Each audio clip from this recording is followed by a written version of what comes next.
What is up, guys? Welcome to a brand new news roundup video. Today, we've got a few topics to talk about. Mainly, at the beginning, we're going to be getting into a new rumor surrounding the Batman Part 2's villain. I'm not only going to break down what we've heard, but also how this could work, and do I even see it happening? I'm really itching to get into this one. We also have James Gunn talking about the DCU, teasing upcoming castings, and I'm really wondering who that could be next in the movie. Sure, there's a couple of obvious choices, but what about more superheroes? And also, he gives us some other little updates here and there within the realms of the DC Universe. And lastly, we have another teaser for Joker 2. A small one, but something I definitely want to talk about because, unlike a lot of people, I am really hyped for Joker 2. If you go on to enjoy this video, I'd really appreciate a like. It helps out way more than you know. Definitely check out my past couple of recent videos. I covered Loki Season 2 Episode 1 yesterday, but let's dive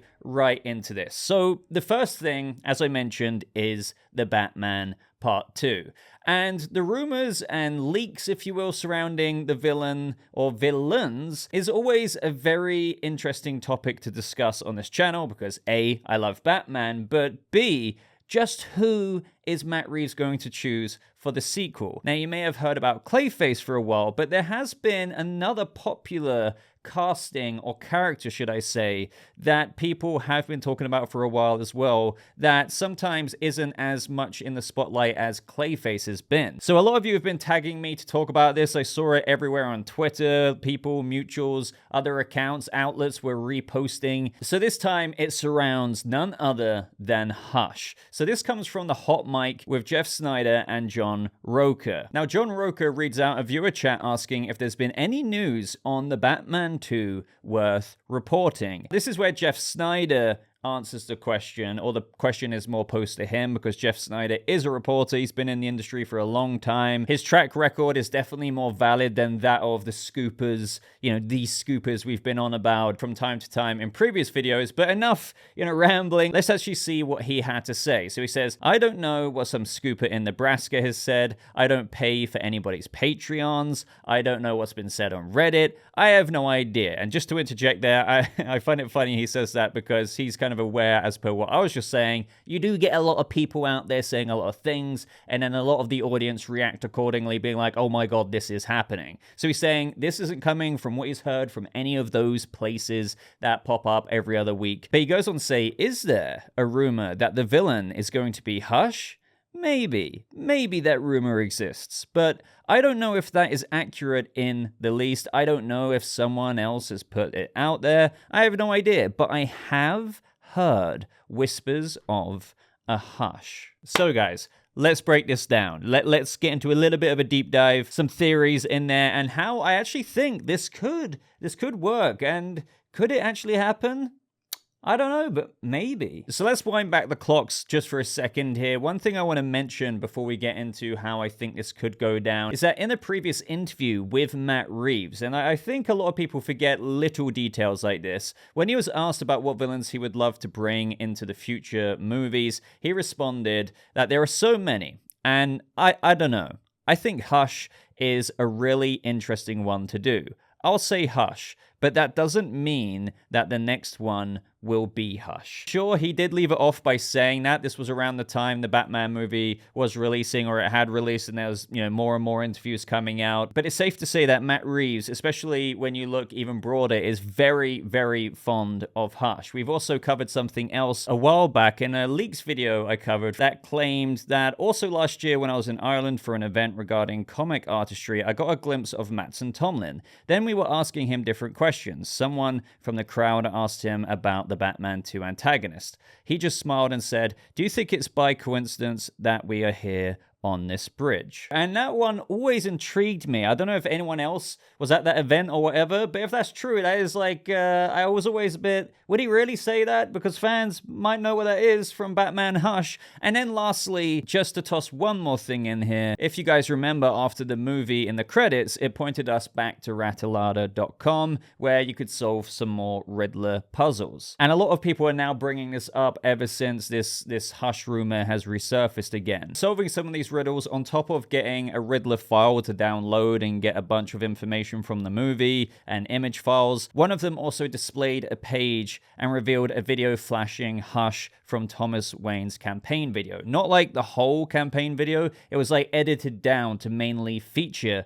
just Hush. With that, I don't know how much to lean into that. This is all just, little nuggets of stuff I wanted to add all into a pile so you guys could evaluate that yourself. But let's now get into my thoughts on this. So Hush was subtly referenced in the Batman movie, as you guys should all know, as more of an Easter egg, but still very much so pertaining to the Elliot family that exists within this universe. So we had Edward Elliot, who was reporting and trying to expose what happened with the Arkhams and the Waynes, the murder-suicide, everything like that. Thomas Wayne being Thomas Wayne and wanting to protect his family, as Alfred really got into a lot later, which expanded on the Riddler's perspective that he leaked out to Gotham. He was just trying to protect Martha, so he tried paying some hush money to Edward Elliot. Note that this isn't Thomas Elliot, but that kind of comes in as a key factor as to how Thomas Elliot, Hush himself, could come into the sequel movie. So as we know, Edward Elliot was killed by Falcone. Now, Edward Elliot could be Thomas Elliot's father, grandfather, probably in this iteration, father, and let's just say his son is Tommy Elliot, and the only truth of the matter that he now knows is the Riddler's somewhat warped perspective. Not all the context is in there of the corruption of the Wayne's video that he leaked out to the public in Gotham, because one thing we've been over in my Batman discussion series and where we get into theories like this is that the Wayne image, not necessarily of Bruce, even though a lot of people will judge the sins of the father onto the son, but the public, all they know is that Thomas Wayne went to Falcone to get Edward Elliot murdered for the report that he was typing up about his wife Martha. But we know that Thomas didn't do that. Carmine Falcone did that all himself, and Thomas Wayne was repulsed. But does the public know any different? No. So already the Waynes are going to look a bit like shady, and Bruce is going to have to kind of maybe try and fix that in the sequel movie. So as a result, who else is in the public? Possibly the son of Edward Elliot, who only knows the perspective that Riddler put out there. Thomas Wayne, or the Waynes, if you will, he might just stigmatize it to the family. So including Bruce, even though it wasn't Bruce, are responsible for his father's death. So as you can see, somewhat organically teed up there. Now, Hush being a threat would fit in very well with one of the likely themes of the sequel, which would be exploring Bruce Wayne's identity. The duality between that of Batman and Bruce, whereas in the first movie, as we all know, it went ham on Batman. So a lot of us are expecting Bruce Wayne scenes to emerge more in the film compared to that of the first entry. Hush could then cause a lot of issues, therefore perhaps forcing Bruce's hand to appear a bit more in that of the public, to kind of be like, hey guys, no, this is me, not whatever this Hush is doing. Again, also combine this with the public image and damage of the Wayne name, making it even more difficult for Bruce Wayne. And you may be like, but what about those Clayface rumors? Isn't Clayface going to be the main villain of the Batman Part 2? Well, that has never ever been officially confirmed. However, we have had major trades say that they have heard whispers, but they admit themselves, and most people didn't actually read the article text, that despite the headline, they admit that they didn't know if it pertained to Matt Reeves' The Batman universe or James Gunn's DCU Chapter 1 Gods and Monsters universe. So it's never really been strictly attributed to Matt Reeves' Batman, albeit there are far more Clayface rumors pertaining to the Batman universe than anything else. But with the sequel villain rumors now going over a bit more to Hush, of which, has been there in the past, but he's getting a bit more popularity in the rumor realm, I don't think that means we have to disregard the Clayface rumors entirely. It could be a situation of, again, exploring the themes of image and identity in the sequel, paired with Clayface and Hush, of which can really bring those themes out. So I really do like the idea of that on paper. I do have a couple of hesitancies for now, but then again, I haven't locked myself up with Mattson Tomlin as Matt Reeves did and gone deep into a script and how this can work. But my knee-jerk reaction to it is, why take it out on Bruce Wayne? Even if you do believe the Riddler's video, like maybe a lot of Gotham does, even if Hush, Tommy Elliot believes that isn't Bruce Wayne. So sure, you could go with the plot of, your father did this, so I'm going to take it out on you, when Bruce is just like, little do you know, my father didn't do that. And he develops an obsession with the Wayne family since his father, Edward Elliot, was killed by Falcone, and ever since being a child, he grew up with that obsession, mirroring some of the aspects there from that of the source material. But it just does feel like that would be lacking something, but that's why I initially said I haven't explored a way to make that work, whereas Matt Reeves and Mattson Tomlin could have very well found an organic way to do that compared to the way I'm selling it to you now. Quite often, Hush and Batman, Tommy Elliot, and Bruce Wayne have been portrayed as childhood friends. I don't think that's something that would happen here. One of the big things about Hush as well is that he often knows that Bruce Wayne is Batman, vice versa, right? So I do think it would be interesting if they played with the idea that Hush knows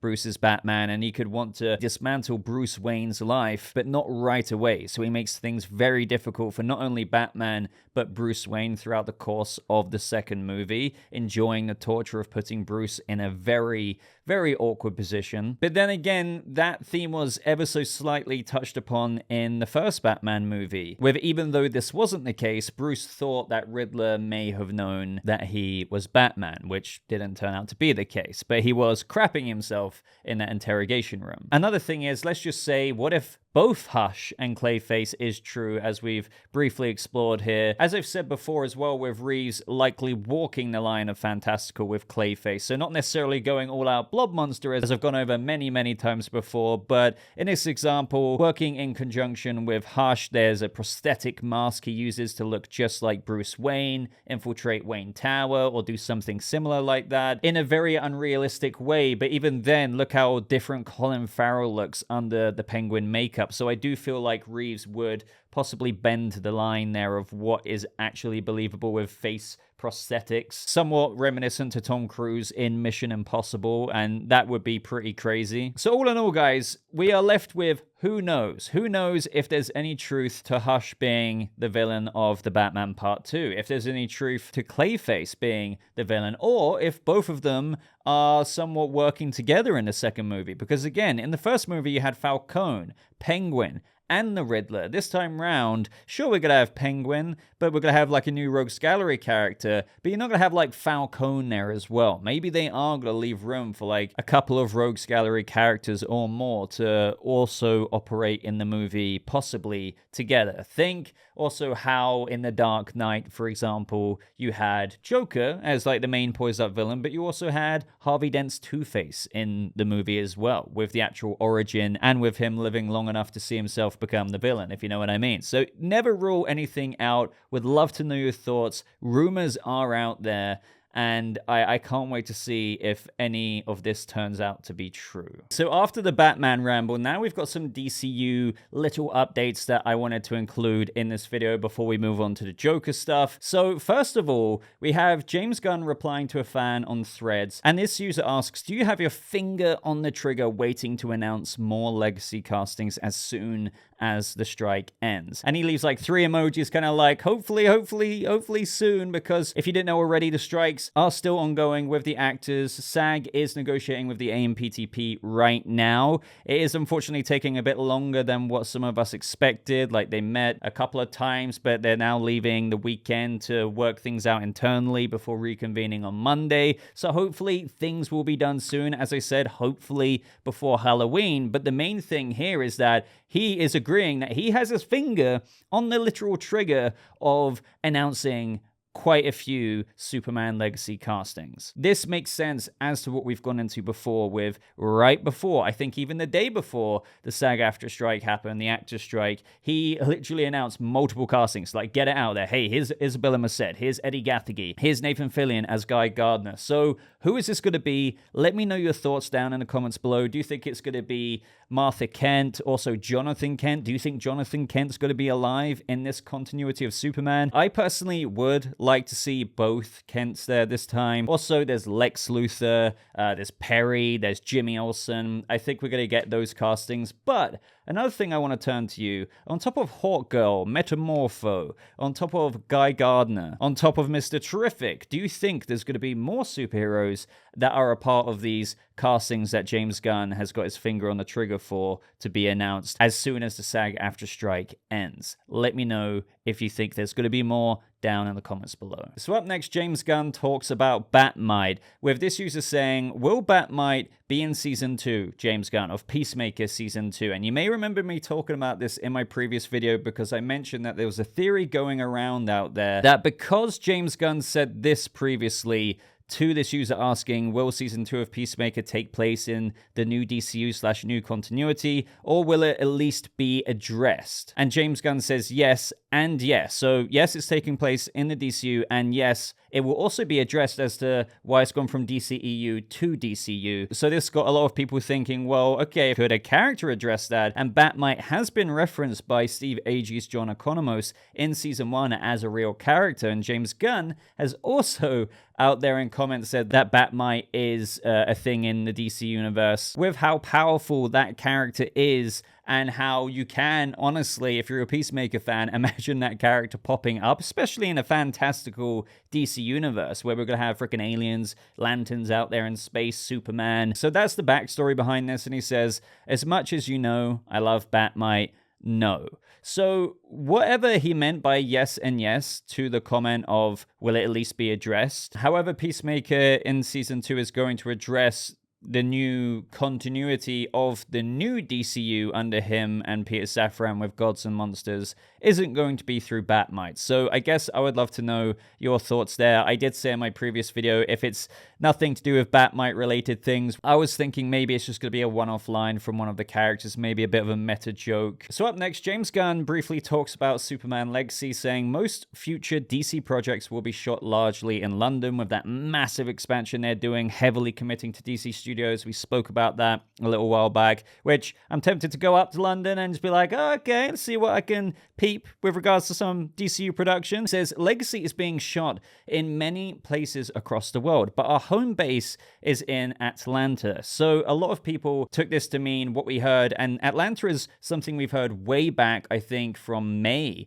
early this year, with regards to maybe Atlanta was going to be, and with what you're seeing on screen right now, loosely used for Metropolis, and there's going to be obviously a bunch of CGI buildings adding onto that to make it maybe even more of a grand Metropolis. But then James Gunn had to clarify. So he said, in response to someone saying shooting location is Atlanta, no, shooting on sound stages in Atlanta. Rest of the film in places all over the world, which is when somebody says, that's interesting, which other locations in the world, may I ask? And he's very tight-lipped. Well, I was about to say, like, I wonder why, because, you know, you could say it, but, you know, fans would speculate anything, even if he gave away a location, but maybe he just really doesn't want to give away anything because it could mean something. But one thing I do really like about hearing this is, okay, fair enough, the sound stages are in Atlanta, but the rest of the world, like multiple places all over the world,